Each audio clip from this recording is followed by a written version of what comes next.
Made possible through support from the Arc of Aurora, Arc Thrift Stores, Colorado Coalition Against Sexual Assault, Colorado District Attorney's Council, and Developmental Pathways. A THINK+change training. Hello, Internet Land. This is Pawnee Rayleigh with the fabulous Arc of Aurora advocacy team, bringing to you episode 2 in our victimization of people with IDD podcast series. To the left of me is Callie Johnson, diagonal Petrie Brill, and below is Jeff Fernangel. Between the four of us, we make up the advocacy team, but we're bringing you this through THINK+change, our social enterprise. So super quick, I just want to ground us in our discussion. Hopefully everyone out there in internet world had a chance to listen into the first episode where we talked a little bit about what victimization for a person with IDD looks like. Who are these people and how can we support them throughout the process? But I like to ground each one of these, especially because of the alarming statistic rates that people with IDD will find themselves a part of the criminal justice system as victims, with some statistics. And I'm going to read them so I don't get them wrong, right? So more than 90% of people with disabilities were victims of abuse, and they said that they had experienced abuse on multiple occasions. 50% of those victims said that they've been victims of abuse on more than 20 occasions. And 46% of them said that it happened too many times for them to even count. Wow. That is why we bring to you today, Internet World, an opportunity for us to talk a little bit about what victimization for people with IDD looks like, because of the alarming rates, and because we want to make sure that we're starting to interrupt the challenges and concerns that people with IDD have when they do become victims and want to find their pathways to justice. So that's kind of our theme of this episode, is pathways to justice. How do we make it happen? How, as a concerned community, do we support people with IDD in both reporting and then accessing what happens after that report? So I want to dive right in. We are advocates, but we're not victims advocates necessarily. Callie, tell us a little bit about what victim advocates are. Are there different kinds, and what does that process look like? Definitely. So a victim's advocate, and we'll discuss the different kinds here in a bit, but their job is to support the victim. That can be supporting the victim through the reporting process, through the court prosecution process. After everything happens with court, they're there the entire step of the way. They answer questions, they find resources, they're your go-to. And so we're going to talk about the two different types of victim advocates. And there are the court-appointed victim advocates and the community-based victim advocates. Court-appointed victim advocates are going to work technically for the district attorney's office. They are through the court, through the police department. They are really focused on that criminal side of things. So they are going to help work with possibly witnesses. They're going to explain to you how the court process works. The big difference is, well, I guess I should define what a community-based advocate is first before I go through differences. So let me back up. That is the first type of advocate. Second type is community-based. They're still there to do all of the same things and provide the same support. They're just typically run through, say, a nonprofit or a private organization instead of through the court. And you might wonder, how are they different? How does that affect me? The biggest differences that you'll see are that with court-appointed advocates, you are really just looking at support for the criminal activity, for the crime involved, for the court side of things. Say you want to pursue a civil case afterwards, your court-appointed advocate would not be able to help with that. You would need a community-based advocate. Additionally, with the court-appointed advocate, you won't get the same level of confidentiality, which is a little bit tricky because since a court-appointed advocate works for the courts, if they hear information from you that can help the prosecution make their case against the person who victimized the victim, they have to share that. And so it's not necessarily a situation where you have someone you can tell everything to and that they're allowed to keep it a secret. Now, know that they are there to help you, but nonetheless, it is not always confidential if it affects the case. With a community-based advocate, it is confidential. They do not work for the courts. They do not work for the police department. So that is just the relationship between the two of you. The one big thing to note too is that both sides or both types of advocates can help you with victim compensation, which we'll cover here in a bit as well. The last difference that I really want to cover is that with a community-based advocate, you have the ability to really express what you feel makes you a victim and why you need a victim's advocate. Whereas with a court-appointed victim's advocate, there's a specific set of requirements you have to meet to get that advocate. So that means you have to be the victim of a person who the court is trying, also known as a defendant. Or I think, Jeff, you have another term that you were saying is helpful. Well, the accused or offender. But offender, exactly. So if you're a victim, that they've been convicted. Yeah, so if you're a victim of that person, you will qualify for a court-appointed advocate. Say you're in a situation where someone steals from you and they're never caught, but you know who it is. And then a few weeks later, you see them on the street and you get so mad that you push them and they get really hurt and you get charged with assault. Even though, yes, you were the victim and they did steal from you, because that hasn't gone to court and that's not a court case, you are not eligible for a victim advocate. That person is eligible because you had pushed them. And if you have questions about this, always ask for a victim's advocate and someone can explain whether or not you're eligible, or of course, reach out to your ARC advocate. Anybody would be happy to provide more information. Sure. Yeah. And so it sounds like a big difference too with a court-appointed advocate. You have to have reported a crime, right? And we know that not all victims feel comfortable with that for a number of reasons. So if you maybe did not report it as a crime, but still need victim advocacy services, perhaps going to the community-based victims advocates makes more sense because they can kind of help you navigate what your options are, what the process might look like. They might actually help ground you in some better information about why reporting, the pros and cons, right, of reporting. Okay. Exactly. And, 100%, I just want to really make this clear as well. Not being eligible for a court-appointed victim's advocate does not mean you are not a victim in any way. So if you... Or that you couldn't access then the community-based victim advocate. Exactly. So a couple different options. So never feel like that's your only option. And, as I said, they both have the same things in common that they do, including helping victims get a victim compensation. And really the basics of this, it's that each state has what's called a victim compensation fund. This does not come from taxpayers' funds. This comes from bail bonds, from restitution, which is what offenders have to pay if they are charged or if they're convicted of a crime. All of that money goes into a fund. And that fund can be given out then to help victims with lost wages, medical bills, mental health support with counseling. So it's a really great support to be able to say, hey, we know what you went through and we want to go ahead and help. You would apply for that in the district where the crime was committed and tried. A victim's advocate can help you with this process as well. That's awesome. It's so good to know that there are people out there that really specialize in victimization.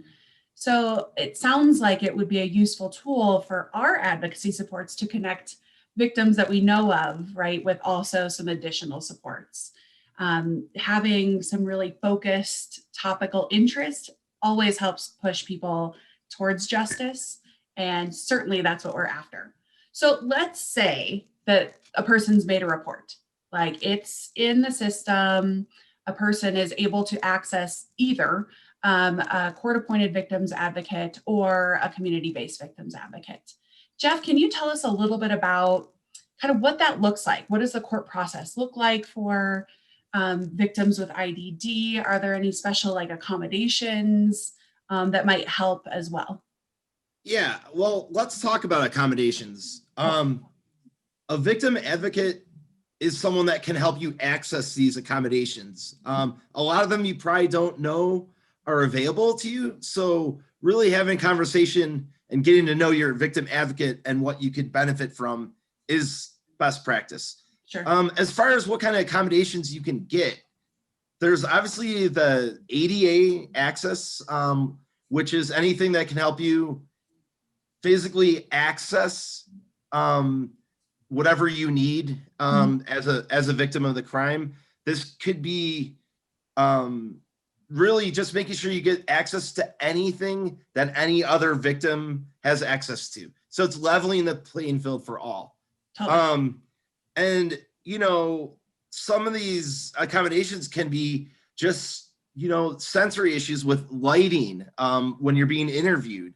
It could be using sign language or I have trouble saying this, a manipulative to help tell your story. Yeah. So when you're actually in the process of something like the forensic interviewing, Forensic interview? forensic, Got it. Okay. forensic.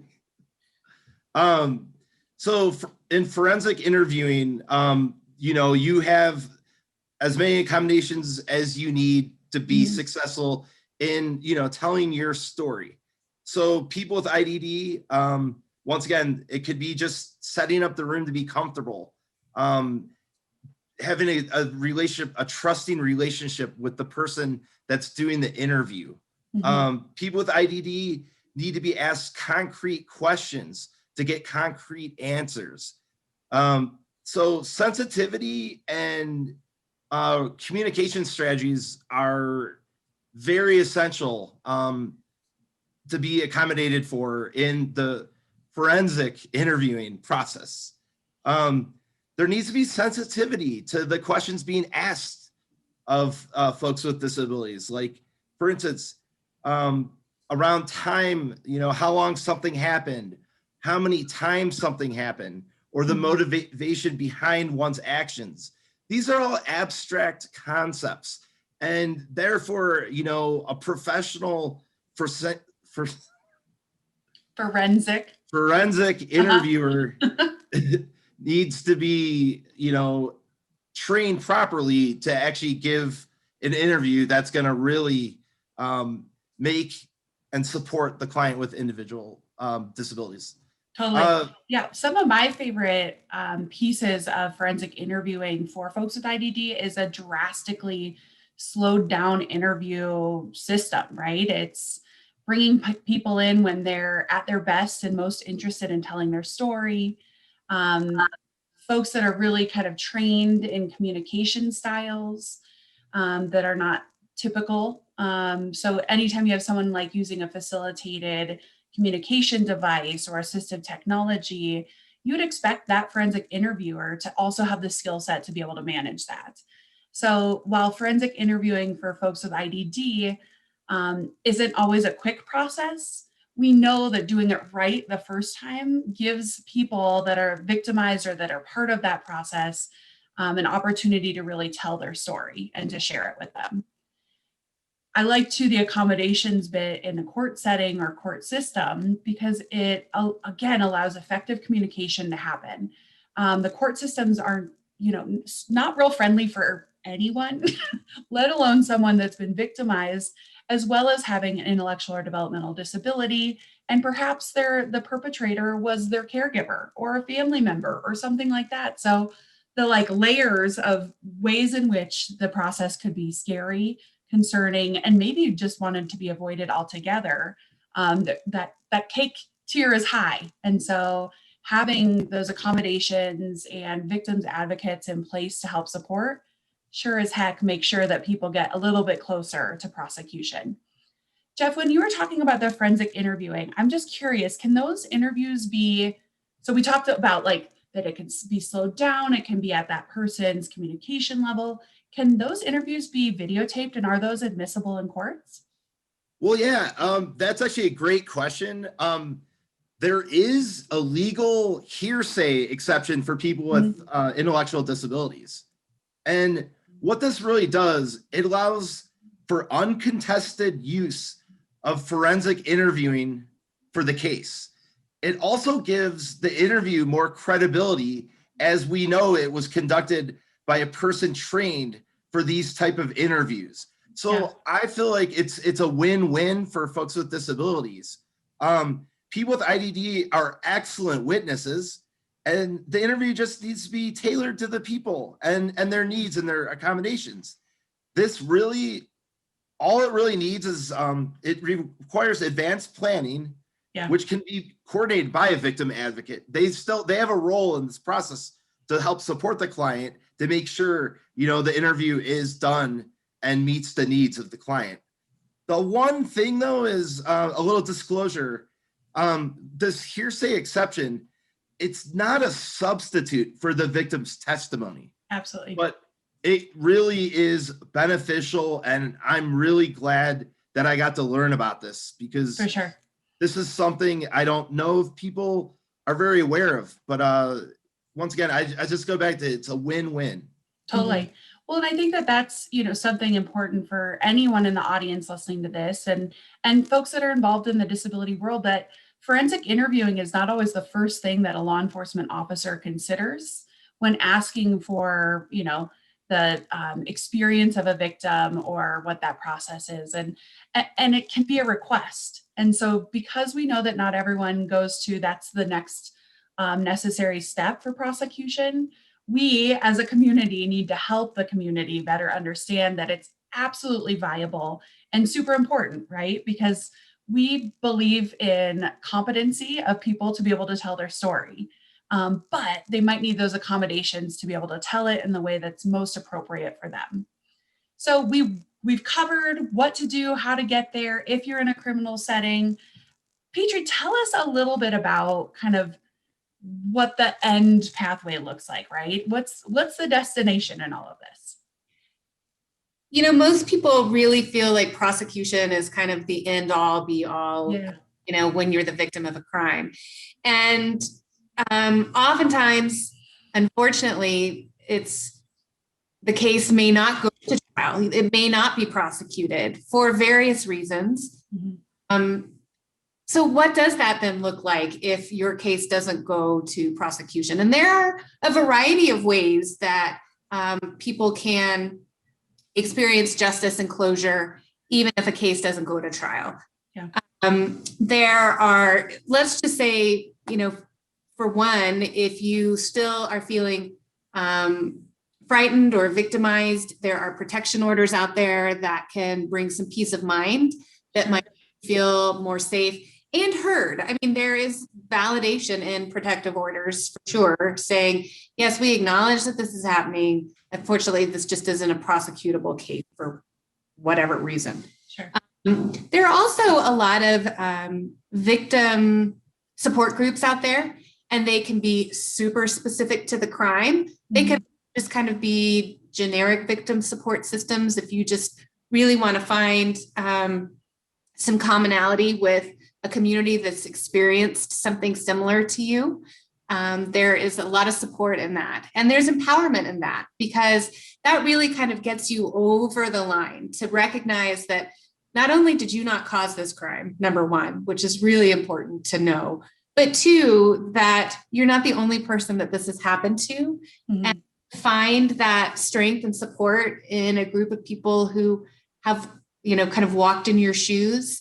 There's a lot of empowerment in that. And there's a lot of healing in that process of being able to tell your story to people who understand what you've gone through. And sometimes that's even more empowering and less frightening than to be in a courtroom and having to give testimony. You know, that is, I can imagine it feels like a much safer space. For sure. Where you just get to be who you are and you get to tell your story to people who are listening with compassion and heart and experience in what you've gone through. Totally. So, you know, I think the destination is more than anything is moving out of that victimization and moving into a survivor of what you've gone through. That kind of you're regaining your power. And, you know, I think that's really important. So a survivor is the next step after being a victim? Yeah, I mean, I think that's kind of where you land, and you can really take strength from that and solace in that, that not only did you survive the crime itself, Mhm. survived the entire process of, from reporting to the criminal justice system, if you Yeah. have to work through that. I mean, all of that continues to keep you in that moment of victimization for as long as you're having to go through that process.